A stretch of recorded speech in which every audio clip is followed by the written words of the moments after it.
बंधु माने अक्टोबर 2 तारिख दिन पड़ुछि विजय दशमी अर्थात दशहरा। एही दिन सुदशा व्रत मध्य पड़ुछि। तो एपरी एक शुभ दिन रे आपण तुलसी गछरे बांधि दियंतु एही गोटिए जिनिस एवं तुलसी गछ को छुई कहि दियंतु एही दुईटी मंत्र। आपणकर समस्त मनोस्कामना पूर्ण होई जिवो। आपणक गृह रे धन सुख समृद्धिर वृद्धि हेबो। आपणकर समस्त ग्रह पीड़ा मध्य दूर होई जिवो। माँ लक्ष्मी एवं श्री विष्णुकर कृपा आपणको प्राप्ति हेबो। बंधु माने आमर हिंदू धर्म रे प्रत्येक व्यक्तिंकर अगणारे तुलसी गछ तो निश्चित भावरे रही थाए। मात्र तुलसी गछ सह संबंधित किछि नियम जहाँकि अत्यंत गुरुत्वपूर्ण अटे ताहा प्रत्येक व्यक्ति को जणा न थाए। तुलसीर पूजा किपरि करिबा उचित, तुलसी गछरे किपरि भावरे जल अर्पण करिबा उचित, तुलसी गछ पाखरे केउ सबु वस्तु रखिबा उचित एवं केउ सबु वस्तु न रखिबा उचित, एपरि अनेक गुड़िए नियम पालन करिबार आवश्यकता रही थाए। एहा व्यतीत जदि आपण तुलसी गछ मूलरे एही गोटिए जिनिस बांधि दियंती तो आपणको माँ लक्ष्मीकर विशेष कृपा प्राप्ति होई थाए एवं आपणको गृहरे माँ लक्ष्मीकर सदा निवास होई थाए। बंधु माने आपणको घरे तुलसी गछ रहिबा आपणको घरर प्रत्येक सदस्य मानक पई अत्यंत लाभकारी होई थाए। कारण तुलसी गछटी सबु दिगरु आम पई उपकारी होई थाए। पौराणिक मान्यता अनुसार तुलसी गछरे माँ लक्ष्मीकर निवास होई थाए एवं नियमित भावरे तुलसी गछर पूजा करबा द्वारा मध्य आपणको अनेक लाभ प्राप्ति होई थाए। तेबे एहा सहित जदि आपण निज घरे तुलसी गछ रखिबा सहित तुलसी गछर नियमित भावरे पूजा करबा सहित तुलसी गछ मूलरे एही जिनिसटी बांधि देउछंती तो आपणको तुलसी पूजा करिबार 100 गुणा अधिक लाभ प्राप्ति होई थाए। कारण एही गोटिए जिनिस बिना तुलसी गछ को अधूरा माना जाय थाए। एही गोटिए जिनिस तुलसी गछ को संपूर्ण बनाई थाए। सेथिपाई शास्त्र रे एहार सबुठारु अधिक महत्व रहिछि। बंधु माने केवल आमर ओडिसा रे किंबा भारत रे नुहे बरं आमर विश्व ब्रह्मांडर अनेकांश स्थान रे तुलसी गछ को अत्यंत पवित्र एवं उपकारी बोली माना जाय थाए। कारण तुलसी गछरे औषधीय गुण रहिबा सहित तुलसी गछर मध्य बहुत अधिक आध्यात्मिक महत्व रही थाए। आमर जेकोनोसी धार्मिक अनुष्ठान हेउ किंबा कोनोसी यज्ञ हेउ सेथिरे निश्चित भावरे तुलसीर प्रयोग करा जाय थाए। विष्णु पुराण रे तुलसी को भगवान श्री विष्णुकर पत्नी बोली कुहा जायछि। सेही कारणरु तुलसी को जगत जननी बोली मध्य कुहा जाय थाए। बंधु माने तुलसी को समस्त देवादेवी मानक ठारू वरदान प्राप्त होइछि, जेउथिपाई तुलसीर पत्र को अमृतर गुण सह युक्त बोली माना जायछि। जेउ स्थान रे तुलसी गछ रही थाए सेही स्थान रे ब्रह्मा विष्णु एवं महेश्वर एही तीन देवंकर वास होई थाए एवं नियमित भावरे यथाविधि तुलसीर पूजार्चना करिबा द्वारा आपणकर समस्त पाप मध्य नष्ट होई जाय थाए। जेभଳି भावरे सूर्योदय हेबा परे रात्रिर अंधकारर नाश होई थाए सेही भଳି भावरे तुलसी पूजा करिबा द्वारा आपणकर समस्त पापर मध्य विनाश होई थाए। शास्त्र अनुसार जेउ गृहरे तुलसी गछ सबुबेले हरा भरा रही थाए सेही गृहरे सदा सर्वदा सुख शांति एवं समृद्धि मध्य बनी रही थाए। बंधु माने भगवान श्री विष्णु को अर्पण करा जाउथिबा जिनिसरे एवं भगवान श्री विष्णु को अर्पण करा जाउथिबा भोगरे तुलसीर पत्र निश्चित भावरे रहिबा आवश्यक। कारण तुलसी पत्र बिना भगवान श्री विष्णु कोनोसी भी भोग स्वीकार करि नथांती। सेथिपाई प्रत्येक गृहरे तुलसी गछ रहिबा अत्यंत जरूरी होई थाए।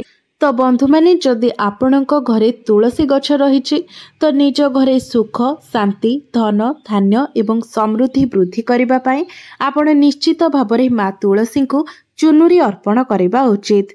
बंधु माने अनेक व्यक्ति निज घरे तुलसीर गछ तो लगाई थांती मात्र सेमानंक द्वारा एही भूलटी होई जाई थाए जे सेमाने माँ तुलसी को चुनुरी अर्पण करि नथांती। जेउ कारणरु कि सेमाने तुलसी गछ लगाइबार शुभ फल सेमानंको प्राप्ति होई न थाए। तो आपण सबुबेले एही कथाटी को मने रखिबा उचित जे चुनुरी बिना तुलसी गछ को अधूरा माना जाय थाए। बंधु माने तुलसी केवल गोटिए गछ ही नुहे बरं तुलसी हेउचंती जणे देवी। तुलसी हेउचंती श्री विष्णुकर पत्नी एवं तुलसी को आमे आमर माँ बोली मध्य मानिथाउ। सेथिपाई तुलसी को चुनुरी अवश्य अर्पण करबा उचित। एपरि करबा द्वारा पति पत्नी मध्यरे संपर्क भल रही थाए एवं विश्वास मध्य बनी रही थाए एवं महिला माने सर्वदा सौभाग्यवती एवं सुहागिनीर मध्य वर प्राप्ति पाई थांती। मात्र माँ तुलसी को चुनुरी चढ़ाइबा समय आपणको एही कथार ध्यान रखिबार अछि जे आपण माँ तुलसी को केबे भी लाल रंगर चुनुरी चढ़ाइबा उचित नुहे, कारण लाल रंगर संबंध मंगल ग्रहंक सहित रही थाए एवं तुलसी सहित बुध ग्रहर संपर्क रही थाए। मंगल एवं बुध हेउछंती परस्परर शत्रु, तो बुधंकर अनुकूल ग्रह हेउछंती शुक्र एवं शनि। सेथिपाई तुलसी गछरे केबे भी लाल चुनुरी चढ़ाइबा उचित नुहे। आपण तुलसी गछरे सबुज रंगर किंबा हलदिया रंगर चुनुरी चढ़ाई पारिबे। तेबे एहा मध्य आपण ध्यान रखिबे जे आपण जे चुनुरी माँ तुलसी को अर्पण करूछंती ताहा जेमिति चिरा किंबा फटा न होई थाए। संपूर्ण भल चुनुरी आपण सब बेले माँ तुलसी को अर्पण करिबे। तेबे तुलसी रे चुनुरी बांधिबा पई एकादशी रो दिनटी को सबुठारु अधिक भल बोली माना जाई थाए, सर्वोत्तम बोली माना जाई थाए। तो आपण कोनोसी भी एकादशी दिन गोटे नुआ चुनुरी आनी माँ तुलसी को अर्पण करि पारिबे। एपरि करिबा द्वारा आपणको अनेक गुणा अधिक लाभ प्राप्ति हेबो। बिना चुनुरी रे आपण तुलसी गछ केबे भी रखिबा उचित नुहे एवं जदि चुनुरीटी पुराणा होई जायछि तो आपण सेही एकादशी दिन ही पुराणा चुनुरी बदलाइबा उचित। बंधु माने तुलसी विवाह कराइबा मध्य अत्यंत शुभ होइथाए। एपरि करिबा द्वारा मनुष्यर समस्त दुख कष्टर अंत होइथाए एवं सांसारिक जीवन रे आपणको समस्त प्रकारर सुख प्राप्ति होइथाए। बंधु माने अनेक व्यक्ति माने जानतरे हेउ किंबा अजानतरे हेउ तुलसी गछ निकटरे किछि एपरि जिनिस रखि देई थांती जहा द्वारा तुलसी गछर अपमान होइथाए। बंधु माने किछि एपरि जिनिस रहिथाए जेउ गुडिक कि तुलसी गछ पाखरे रखिबा अनुचित होइथाए। एही जिनिस गुडिक तुलसी गछ पाखरे रखिबा द्वारा आपणको अशुभ फल प्राप्ति होइथाए, कारण तुलसीर गछटी अत्यंत संवेदनशील होइथाए। तो आपणको तुलसी गछर बहुत फल भाबरे जत्न नेबार आवश्यकता रहिथाए, तेबे जाई आपणको एहार शुभ फल प्राप्ति होइथाए। सेथिपाई तुलसी गछ निकटरे मध्य आपण केबे भी अपशब्द कहिबा उचित नुहे। तुलसी गछ निकटरे भूले भी आपण जोता चप्पल किंबा झाड़ू पोछा मध्य रखिबा उचित नुहे। एपरि करिबाको पाप माना जाय थाए। जेउठारे तुलसीर गछ रही थाए ता निकटरे छेप पकाइबा द्वारा आपण घोर पापर शिकार होइथांती। तुलसी निकटरे जलरे भरा पात्र मध्य रखिबा उचित नुहे। एहा व्यतीत तुलसी निकटरे तुलसी गछ मूलरे दीप जलाइबा परे दीपटी जली सारिबा परे सेही दीप को सेठारु नेई जिबा उचित। लिभि जाइथिबा दीप मध्य तुलसी निकटरे रखिबा उचित नुहे। एहाकु अशुभ बोली माना जाय थाए। जेउ स्थान रे आपण तुलसी गछ लगाइछंती तार चतुर्पार्श्व को सर्वदा परिष्कार परिच्छन्न रखिबा उचित। एहा सहित तुलसी मूलरे आपण केबे भी शिवलिंग किंबा गणेशंकर प्रतिमा रखिबा मध्य उचित नुहे। एहा सहित आपण जेउ कुंडरे तुलसी गछ लगाइछंती सेही कुंडरे अन्य कोनोसी गछ लगाइबा मध्य उचित नुहे। तुलसी गछ निकटरे लुगा सुखाइबा मध्य उचित नुहे, कारण एपरि करिबा द्वारा लुगारू पानी आसी तुलसी गछ उपरे पड़िथाए, जहा द्वारा आपणको घोर पापर भागी हेबाको पड़िथाए। एहा सहित आपण जेतेबेले तुलसी पत्र छिंडाउछंती सेतेबेले नखरे केबे भी आपण तुलसी पत्र छिंडाइबे नाही। एपरि करिबा द्वारा तुलसी गछर अपमान होइथाए। जदि तुलसी पत्र झड़ी तळे पड़ुछि तो सेही तुलसी पत्र को आपण केबे भी अलिया गदारे पकाइबा उचित नुहे। तुलसी पत्र को आपण तुलसी मूलर माटी रे ही पोती दियंतु। तो बंधु माने मने रखिबे जे कोनोसी रविवार दिन किंबा एकादशी दिन आपण तुलसी पत्र छिंडाइबा उचित नुहे किंबा तुलसी रे जल देबा मध्य उचित नुहे।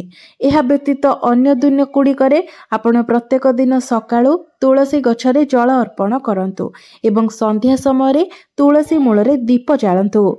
अनेक समय महिला माने निजर केश को खोला रखी तुलसी गछरे जल देइथांती, तेबे एहाको अत्यंत अशुभ बोली माना जाय थाए।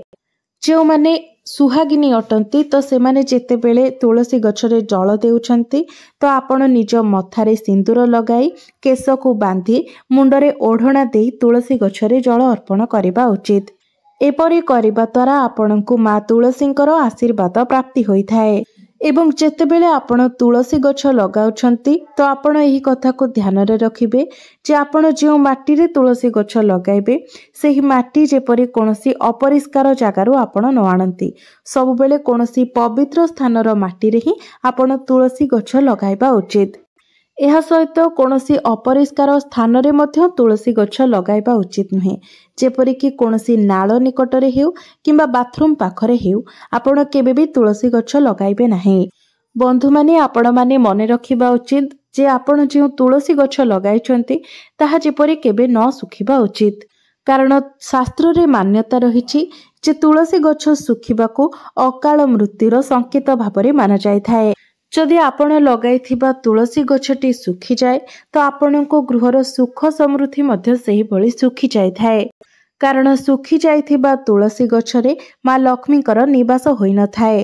वास्तुशास्त्र अनुसारे तुलसी गछ सुखी जिबा आसीबाकू जाउथिबा कोनोसी विपदर संकेत देइथाए।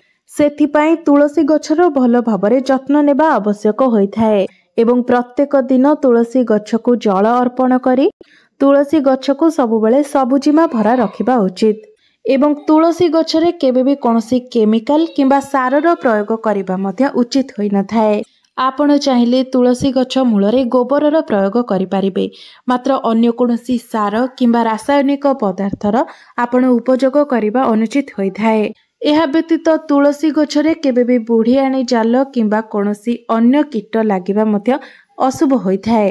शास्त्र अनुसारे मासिक धर्म समय कोनोसी भी महिला तुलसी गछ को छुईबा किंबा तुलसी गछरे जल अर्पण करिबा उचित होई न थाए। स्नान नकरी मध्य तुलसी गछ को छुईबा किंबा तुलसी गछरे जल अर्पण करिबा उचित होई न थाए। पादरे चप्पल पिंधि मध्य आपण तुलसी गछ को छुईबा किंबा जल अर्पण करिबा उचित होई न थाए। एवं जेतेबेले आपण तुलसी गछरे जल अर्पण करूछंती सेही समय ध्यान रे रखिबा उचित जे सेही जल जेपरि आपणक पादरे न पड़े। कारण एपरि करिबा द्वारा माँ तुलसींकर अपमान होइथाए।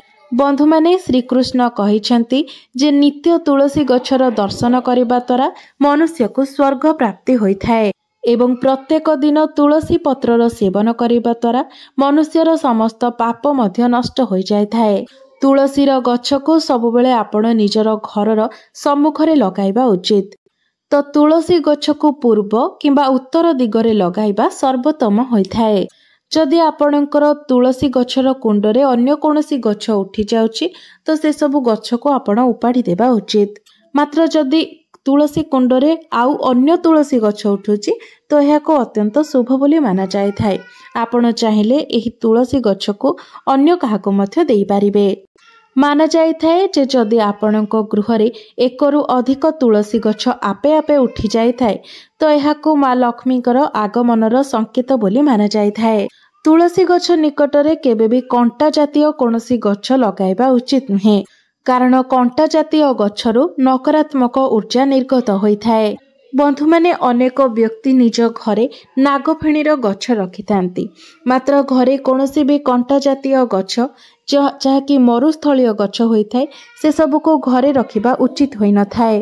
मात्र शास्त्र रे कदली गछर बहुत अधिक महत्व वर्णना करा जायछि।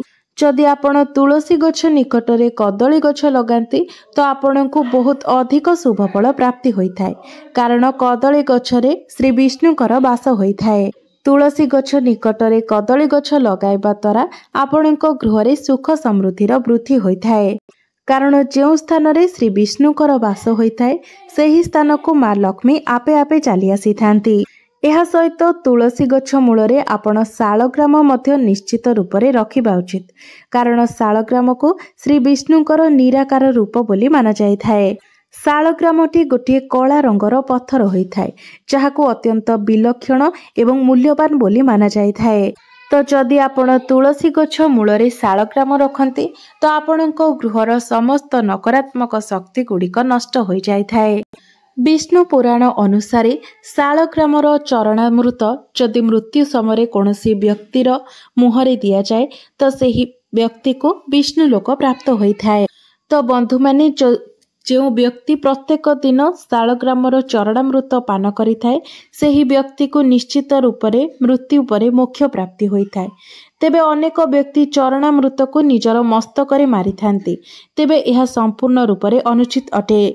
चरणामृत सर्वदा निजर डाहाण हाथ में सेवन करने उचित।